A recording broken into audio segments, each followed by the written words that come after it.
একটা সিগারেট হবে? খাবার চাইলে কেউ দেয় না, কিন্তু সিগারেট চাও, মদ চাও, মৃত্যুর দিকে ঠেলে দেওয়া জিনিস চাও, যে কেউ দেবে। এখানকার যুবকদের কাজ কাম করা পছন্দ না, শুধু এখানে ওখানে ঘুরে বেড়ানো। ওরা জানেই না যে ওরা নিজেদের জীবন ধ্বংস করছে।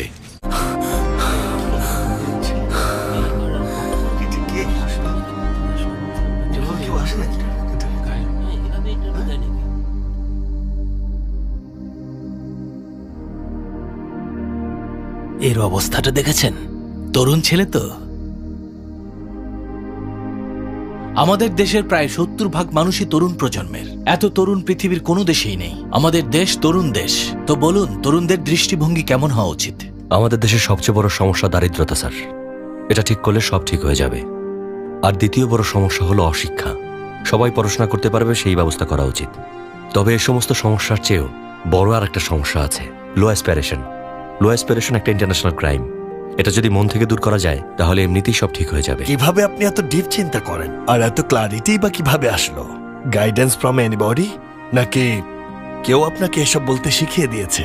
আমার বাবা একজন সাধারণ মধ্যবিত্ত পরিবারে ছিলেন। উনি সপ্তাহে 7 দিনই কাজ করতেন। তবে এতে লজ্জার কিছু নেই। আমি আমার বাবার মতো রাত দিন পরিশ্রম করতে চাই স্যার।